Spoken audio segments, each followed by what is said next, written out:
ശ്രീ തിരുമല ദുർഗാദേവി ക്ഷേത്രത്തിൽ പുനഃപ്രതിഷ്ഠ നവീകരണ കലശ മഹോത്സവം നടന്നുവരികയാണ്. ഇതിന്റെ ഭാഗമായി സംഘടിപ്പിച്ച സാംസ്കാരിക സമ്മേളനം ഗോവ ഗവർണർ PS ശ്രീധരൻപിള്ള ഉദ്ഘാടനം ചെയ്തു. ലോകത്തിന്റെ ഗതിവിഗതികൾ പരിശോധിച്ചാൽ ഇപ്പോൾ ഏതാണ്ട് ലോകത്തിലെ 16% ആളുകൾ ദൈവവിശ്വാസത്തിന്റെ എതിർദിശയിൽ നിൽക്കുന്നവരാണ്. ഇതാരും പഠിക്കാൻ ശ്രമിക്കുന്നുണ്ടോ എന്ന് എനിക്കറിയില്ല. അമേരിക്കയിലെ സെൻസസ് അനുസരിച്ച് 23% ആളുകൾ അവിശ്വാസികളോ ദൈവനിഷേധികളോ ആയി ഉള്ള കോളത്തിലാണ് അവരുടെ പേരുകൾ ചേർത്തിട്ടുള്ളത്. ബ്രിട്ടനിൽ 43% ഔപചാരികമല്ലെങ്കിലും അനൗപചാരികമായ കണക്കുകൾ കാണിക്കുകയാണ്. ചൈനയിൽ അത് 77%. പക്ഷേ ഏറ്റവും ഒടുവിലായി കൺഫ്യൂഷ്യസിലേക്ക് മടങ്ങാനുള്ള ത്വര പ്രകടമാണെന്ന് ഇന്നലെ ഒരു പത്രത്തിൽ ടൈംസ് ഓഫ് ഇന്ത്യയിൽ ഞാൻ വായിക്കാനിടയായി. ജപ്പാൻ 60%. പക്ഷെ നമ്മുടെ ഈ നാട് ഭാരതം ഏറ്റവും ഒടുവിലായി സെൻസസ് വന്നത് 2011 ആ 2011 സെൻസസ് അനുസരിച്ച് ലോകത്തിലെ ഒരു രാജ്യം മാത്രം, ആ രാജ്യത്തെ സംബന്ധിച്ചിടത്തോളം നമ്മുടെ ഭാരതം, അതിൻ്റെ 2011 സെൻസസ് നോക്കിയാൽ നമ്മൾ ഓരോരുത്തരെയും വന്ന് കണ്ട് സെൻസസ് എടുത്ത് കാനേഷുകുമാരിയുടെ കണക്കാണല്ലോ നമ്മൾ പബ്ലിഷ് ചെയ്യാറുള്ളത്. ഇനിയിപ്പോൾ അടുത്ത് വരാൻ പോകുന്നു വീണ്ടും. അത് ഞാൻ പറയട്ടെ, ഒരു മതം, ആ മതത്തോട് ബന്ധപ്പെട്ട ആളുകളെ 78 വേറൊന്ന് 16 2011 കണക്കാണ്. വേറൊന്ന് 2.63%, വേറൊന്ന് പഞ്ചാബിലുള്ള ഒരു മതം അത് 1.62. ഇങ്ങനെയൊക്കെ കണക്കുകൾ വരുമ്പോൾ ലാസ്റ്റ് കോളം 3 കൂട്ടരെ ഒന്നിച്ചാണ് ഇന്ത്യയിൽ രേഖപ്പെടുത്തിയിട്ടുള്ളത്.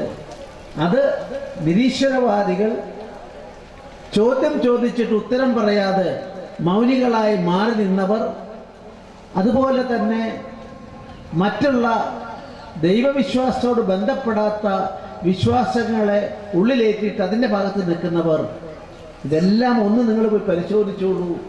1% ഇന്ത്യൻ ജനസംഖ്യയുടെ 1%, 0.5%, 0.25%, 0.22. അതുകൊണ്ടാണ് ഞാൻ പറഞ്ഞത്, വിശ്വാസമാണ്.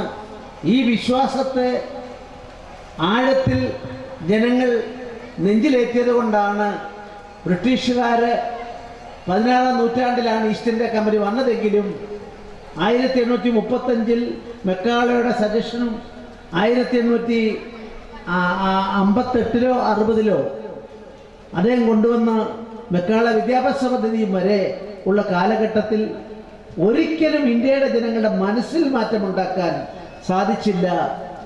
ആ ലോകത്തിലെ ഏറ്റവും ശ്രദ്ധേയമായ ജനതയായി, ധാർമ്മികതയുടെ പ്രതീകമായി നിൽക്കുന്ന ആളുകളായി നമുക്ക് മാറാൻ സാധിച്ചത് അതുകൊണ്ടാണ്. ഏത് വിശ്വാസികളായാലും ശരി, ഭാരതത്തിൻ്റെ മണ്ണിൽ ധർമ്മമാണ് അടിസ്ഥാനം. ആ ധർമ്മത്തിനനുസരിച്ചാണ് യഥോ ധർമ്മ തഥോ ജയ. ഈ വിശ്വാസമാണ് നമ്മുടെ സുപ്രീം കോടതിയുടെ മോട്ടോ. വ്യത്യസ്തമായ വിശ്വാസമുള്ള ആളുകളൊക്കെ ഉള്ള വേദി ഞാൻ പറയുന്നു. എന്തുകൊണ്ട് സുപ്രീം കോടതിയെ പോലൊരു സ്ഥാപനം അതിൻ്റെ ഒറ്റ വാക്കിലുള്ള ലക്ഷ്യം, മോട്ടോ യഥോ ധർമ്മസ്തഥോ ജയ എന്ന് സ്വീകരിച്ചു? നമ്മുടെ രാജ്യത്തിൻ്റെ തന്നെ ആപ്തവാക്യമായി സ്വീകരിച്ചിട്ടുള്ളത് സത്യമേവ ജയതേ എന്നാണ്. അതും നമ്മെ സംബന്ധിച്ചിടത്തോളം വേദങ്ങളിൽ നിന്ന് കിട്ടിയിട്ടുള്ളതാണ്. ഈ അടിസ്ഥാനത്തിൽ ചിന്തിക്കുമ്പോൾ ധർമ്മം, ആ ധർമ്മത്തെ നിലനിർത്താനുള്ള ശ്രമം ഉണ്ടാകണം. അതുകൊണ്ടാണ് വാസ്തവത്തിൽ എൻ്റെ ഈ ഭാർഗവസ്വാമി ഇവിടെ ഇരിക്കുന്നത്, അദ്ദേഹത്തിൻ്റെ ഗുരുനാഥൻ പാലുകാച്ചിമല, അവിടെ നിന്ന് അന്ന് തുടങ്ങിയ യജ്ഞവുമായിട്ട് അവിടെ കയ്യേറ്റത്തിനെതിരായിട്ടുള്ള യാത്ര ഞാൻ വക്കീലായിട്ട് ലോ കോളേജ് കഴിഞ്ഞിട്ടേ ഉള്ളൂ. ആ കാലഘട്ടത്തിൽ കോഴിക്കോട് മാനാഞ്ചിറ വഴിയൊക്കെ കടന്നുപോയത് ഞാൻ ഓർക്കുകയാണ്. എല്ലാത്തിനെയും ഉൾക്കൊള്ളുകയാണ്. പക്ഷെ അതേ സമയത്ത് ക്ഷേത്രവിശ്വാസത്തോട് ബന്ധപ്പെട്ട് നഷ്ടസ്മൃതികളുമായിട്ടാണ് അക്കാലത്ത് അദ്ദേഹം പോയത്. അപ്പോൾ ഞാനിപ്പോൾ അദ്ദേഹത്തോട് ചോദിക്കുകയുണ്ടായി, എങ്ങനെയുണ്ട് ആ സംഘടന, അത് ഒന്ന് പുനരുദ്ധരിച്ച് കൊണ്ടുവരണം എന്ന് ഉള്ള എൻ്റെ അഭിപ്രായം ഞാൻ അദ്ദേഹത്തോട് പ്രകടിപ്പിക്കുകയുണ്ടായിട്ടുണ്ട്. ഈ യഥോധർമ്മ സ്തതോ ജയ വരുമ്പോൾ അമ്മമാരുടെ മുമ്പ് ഞാനൊരു കാര്യം പറയാൻ ആഗ്രഹിക്കുന്നു. നമ്മുടെ മഹാഭാരതത്തിൽ 11 സ്ഥലത്ത് യഥോധർമ്മ സ്തതോ ജയ എന്ന് പറഞ്ഞിട്ടുണ്ട്. എല്ലാവരും പറഞ്ഞിട്ടുണ്ട്, ധർമ്മപുത്രന് പറഞ്ഞിട്ടുണ്ട്. പക്ഷെ സുപ്രീം കോടതി അത് സ്വീകരിക്കുമ്പോൾ എന്തുകൊണ്ടെന്ന് ഞാൻ പഠിക്കാൻ ശ്രമിച്ചപ്പോഴാണ് ആ വാക്യം ഏറ്റവും ആകർഷകമായി, ഏറ്റവും സത്തയുള്ളതായി മാറിയിട്ടുള്ളത് ഗാന്ധാരി പറയുമ്പോഴാണ്. ഗാന്ധാരിയുടെ മുമ്പിലേക്ക് അദ്ദേഹത്തിൻ്റെ മൂത്ത മകൻ ദുര്യോധനൻ എത്തി. കുരുക്ഷേത്ര യുദ്ധം നടക്കുകയാണ്. പരാജയം ഏതാണ്ട് സുനിശ്ചിതമാണെന്ന് തോന്നിയപ്പോൾ കേവലം യുദ്ധത്തിൽ പരാജയപ്പെടുക മാത്രമല്ല, ആ 100 മക്കള്, അതിൻ്റെ ഫലമായി എല്ലാവർക്കും ജീവൻ നഷ്ടപ്പെടാൻ പോകുന്നു. ഈ ഒരു അങ്കലാപ്പിലാണ് ദുര്യോധനൻ അന്നത്തെ അദ്ദേഹത്തിൻ്റെ മാതാവ് എല്ലാ ശക്തിയും സമാഹരിച്ച ഏറ്റവും വലിയ ഊർജം ശക്തിയുള്ള അവരുടെ കൈകൊണ്ട് അനുഗ്രഹം കിട്ടിയാൽ, വിജയാശംസകൾ കിട്ടിയാൽ, വിജയശ്രീ ഭവ എന്ന് കിട്ടിയാൽ തങ്ങളെ ശക്തിപ്പെടുത്തും, നിങ്ങൾക്ക് വീണ്ടും പോരാട്ടത്തിൽ ജയിക്കാൻ സാധിക്കുമെന്ന അദ്ദേഹത്തെ തീരുമാനമനുസരിച്ച് അമ്മയുടെ അടുത്തേക്ക് വന്നു. അമ്മയുടെ അടുത്ത് വന്നിട്ട് അമ്മയെ അനുഗ്രഹിക്കണം, ഇതാണ് സ്ഥിതി, അമ്മയുടെ മക്കളെല്ലാം ഞങ്ങളെല്ലാം ഞങ്ങളുടെ ജീവൻ അപകടത്തിലാ സ്ഥിതിയിലാണെന്ന് പറഞ്ഞപ്പോൾ അവിടെ വിജയശ്രീ ഭവ എന്ന് പറഞ്ഞില്ല. അവിടെ ഗാന്ധാരി ഉദ്ഘോഷിച്ച യഥോ ധർമ്മസ്തോ ജയ, എവിടെയാണ് ധർമ്മമുണ്ട് ആ ധർമ്മം ജയിക്കേണ്ടതെന്നുള്ളതിനെ സംബന്ധിച്ചിടത്തോളം ആ നിലയിലൊരു നിലപാട് സ്വീകരിച്ചപ്പോൾ ഞാൻ അമ്മമാരോട് ചോദിക്കാൻ ആഗ്രഹിക്കുന്നു, നിങ്ങളുടെ മക്കളുടെ ജീവൻ അപകടത്തിലാണെന്ന് പറഞ്ഞിട്ട് അവിടെ വന്ന് ആ സമയത്ത് ഒന്ന് അനുഗ്രഹം തരണം. അവരധർമ്മത്തിന് വേണ്ടിയാണ് പ്രവർത്തിക്കുന്ന, ഏത് ദുഷ്ടപ്രവൃത്തിയാണെങ്കിലും പെറ്റമ്മയ്ക്ക് നിന്റെ ജീവൻ രക്ഷപ്പെടട്ടെ, നീ വിജയിക്കട്ടെ എന്നല്ലാണ്ട് നശിച്ചു പോകട്ടെ എന്ന് പറയാൻ സാധിക്കുമോ? ഇവിടെ ഒരമ്മ, വ്രണത ഹൃദയയായ അമ്മ മക്കളുടെ ജീവൻ അപകടത്തിലാണെന്ന് പറഞ്ഞപ്പോഴും ധർമ്മം ജയിക്കട്ടെ എന്ന് പറഞ്ഞ മഹത്തായ പാരമ്പര്യം മാനവരാശിക്ക് മുമ്പിൽ മറ്റെവിടെയെങ്കിലും കാണാൻ സാധിക്കുമോ? അതുകൊണ്ടാണ് നമ്മുടെ എല്ലാ ജീവിത ക്രമങ്ങളിലും 1600 മുതൽ 1858 വരെയുള്ള കാര്യം ഞാൻ ഇവിടെ പറയാനിടയായത്. 58 ആ നിയമം വന്ന ശേഷം അതിന് ശേഷമുള്ള നമ്മുടെ സ്ഥിതിയെ സംബന്ധിച്ചിടത്തോളം സ്വാമി വിവേകാനന്ദൻ 1897 ഫെബ്രുവരി മാസത്തിൽ അദ്ദേഹം നമ്മുടെ അന്ന് മലബാറൊക്കെ വാസ്തവത്തിൽ മദ്രാസിൻ്റെ ഭാഗമാണ്. ആ മദ്രാസിൽ വെച്ചാണ് അദ്ദേഹം പറഞ്ഞത്, നിങ്ങൾ ഒരു കാര്യം ചെയ്താൽ മതി, എൻ്റെ നാട്ടിലെ എൻ്റെ സഹോദരി സഹോദരന്മാർ ഒരു കാര്യം ചെയ്താൽ മതി, നിങ്ങളുടെ മനസ്സിലെ അടിമത്വം മാറ്റിവെച്ചാൽ മാത്രം മതി, 50ാമത്തെ കൊല്ലം നിങ്ങൾക്ക് സ്വാതന്ത്ര്യം ലഭിക്കുമെന്ന് പറഞ്ഞത്. അദ്ദേഹം പറഞ്ഞതുപോലെ തന്നെ സംഭവിച്ചു. 1947 ഓഗസ്റ്റ് 15-നാണ് സ്വാതന്ത്ര്യം നമുക്ക് ലഭിച്ചത് ഔപചാരികമായിട്ട്.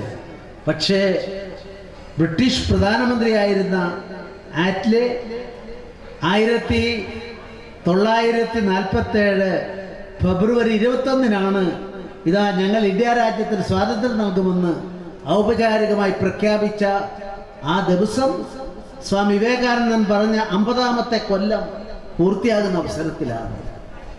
സ്വാമിയെപ്പറ്റി പലപ്പോഴും 2 ചിന്താധാരകൾ നമുക്കിടയിലുണ്ട്, രണ്ടും അഭികാമ്യമാണ്. സുഭാഷ് ചന്ദ്രബോസ്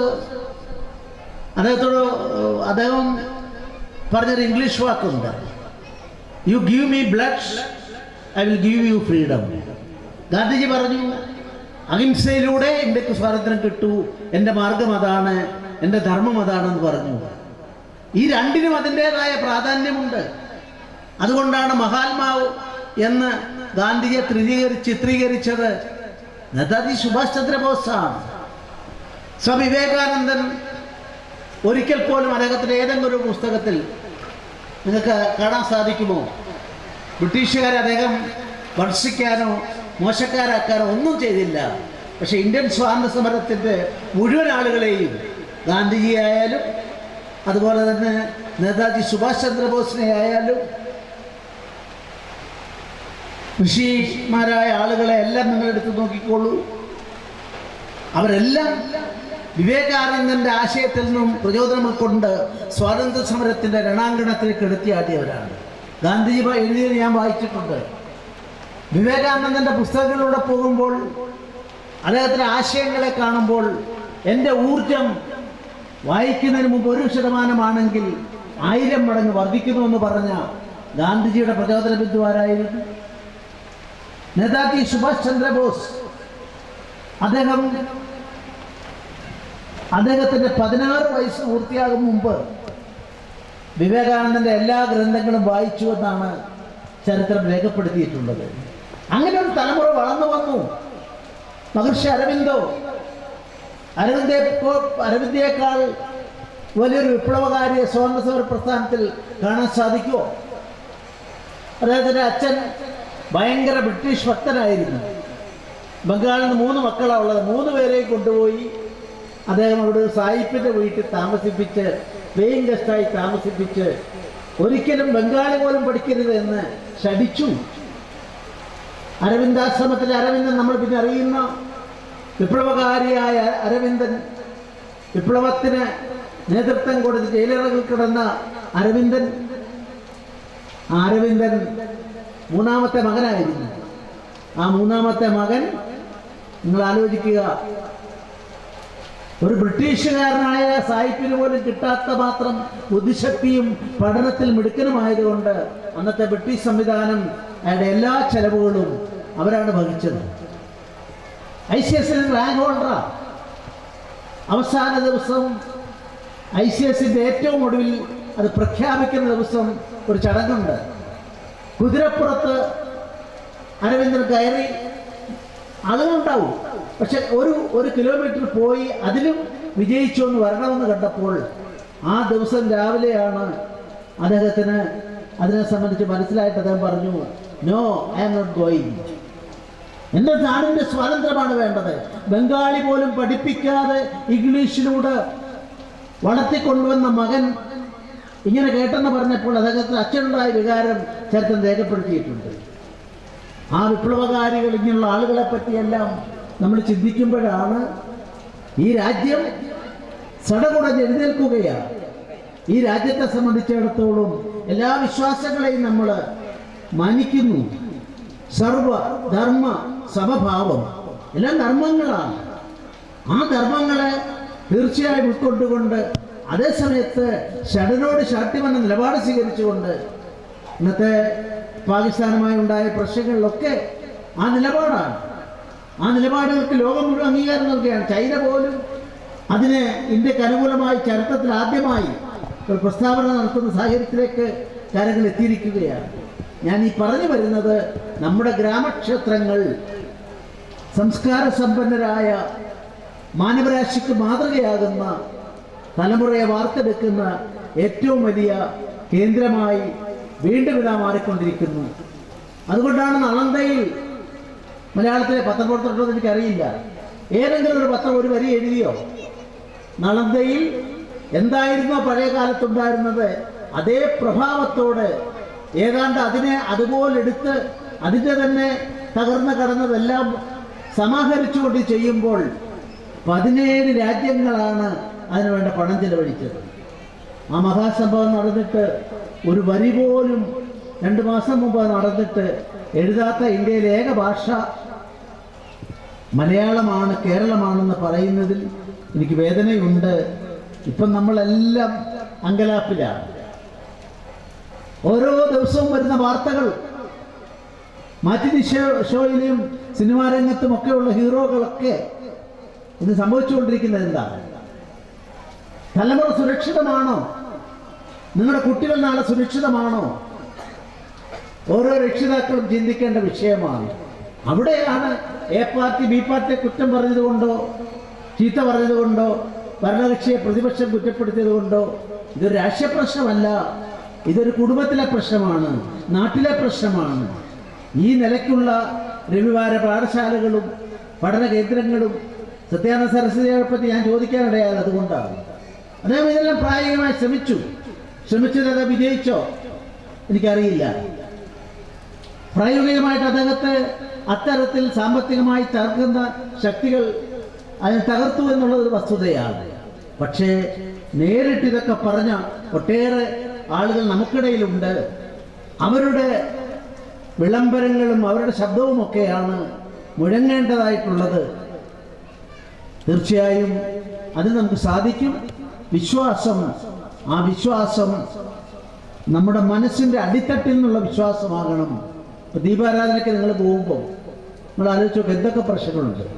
വീട്ടിലെ പ്രശ്നം, കുട്ടികളുടെ പ്രശ്നം, രോഗങ്ങൾ, ഭർത്താവിൻ്റെ കാര്യങ്ങൾ, അല്ലെങ്കിൽ സാമ്പത്തിക പ്രശ്നങ്ങളെല്ലാം അവിടെ പോയി പ്രാർത്ഥിക്കും. പക്ഷെ ദീപാരാധനയുടെ ഒരു നിമിഷം വരുമ്പോൾ, ആ ദീപാരാധനയ്ക്ക് തട തുറക്കുമ്പോൾ നിങ്ങളുടെ മനസ്സിൽ മറ്റൊന്നും ഉണ്ടായില്ല, എല്ലാം ഭഗവാനിലേക്ക് അല്ലെ ഭഗവതിയിലേക്ക് ലയിപ്പിക്കുകയാണ്. അതിനെയാണ് ആദിശങ്കരൻ പറഞ്ഞത്, ലയമാണ് മോക്ഷം. ആ ഒരു മൊമെന്റ് കുറേ മിനിറ്റുകളായി, കുറേ മണിക്കൂറുകളായി ഒക്കെ മാറുമ്പോഴാണ് വാസ്തവത്തിൽ ആ ലയം പൂർത്തിയാകുമ്പോഴാണ് നമുക്കതിനെ മോക്ഷമെന്ന് പറയാൻ സാധിക്കുക. അതുകൊണ്ട് ഗ്രാമക്ഷേത്രങ്ങൾ മോക്ഷത്തിലേക്കുള്ള പ്രയാണത്തിൻ്റെ കവാടങ്ങളാണ്. അത് തുടക്കമാണ്. നമ്മുടെ കുട്ടികളെ അവിടെ കൊണ്ടുപോകണം, അതിന് നമുക്ക് സാധിക്കണം. ഞായറാഴ്ച രവിവാര പാഠശാലകളിലൂടെയാണ് ഒട്ടേറെ മഹാത്മാക്കളെ വാർത്തെടുക്കാൻ സാധിച്ചത്. എൻ.ടി. വാസുദേവൻ സാർ പോലും എന്നോടൊക്കെ പറഞ്ഞു, ശ്രീധരൻപിള്ളേ, ഞാൻ ഈ 12 വയസ്സാകുന്നതിന് മുമ്പ് രാമായണ പാരായണത്തിന് എന്നെ എൻ്റെ അമ്മ അയക്കുമായിരുന്നു വീടുകളിൽ. ഞാനത് വായിച്ചിട്ടുണ്ട്. അങ്ങനെയാണ് ഞാൻ വളരാൻ സാധിച്ചത് എന്ന് അദ്ദേഹം എന്നോടൊരിക്കൽ പറഞ്ഞത് ഞാൻ ഓർക്കുകയാണ്. അതുകൊണ്ട് നമുക്ക് നമ്മുടെ തലമുറയെ ഇന്നത്തേക്കോ നാളത്തേക്കോ അല്ല, നമ്മുടെ രാജ്യം എല്ലാവരെയും ഉൾക്കൊണ്ടുകൊണ്ട്, ആരെയും അന്യരല്ല, ഏകം സത് വിപ്ര ബഹുധാ വദന്തി, നമ്മുടെ ജീവിതം ഒരു യാത്രയായിട്ട് മാറുമ്പോൾ എല്ലാ വിശ്വാസങ്ങളും എത്തിച്ചേരുന്നത് പ്രപഞ്ച സത്യത്തിലേക്കാണെന്നുള്ള വിശ്വാസം, ഇതൊരു ദൈവാനുഗ്രഹമായി, ഒരു ഈശ്വര കൃപയായി ഞാൻ കരുതുന്നു. നിങ്ങൾക്ക് എല്ലാവർക്കും നന്മ നേർന്നുകൊണ്ട് ഞാൻ ഇതിൻ്റെ ഔപചാരികമായ തുടക്കം കുറിച്ചതായി അറിയിക്കുന്നു.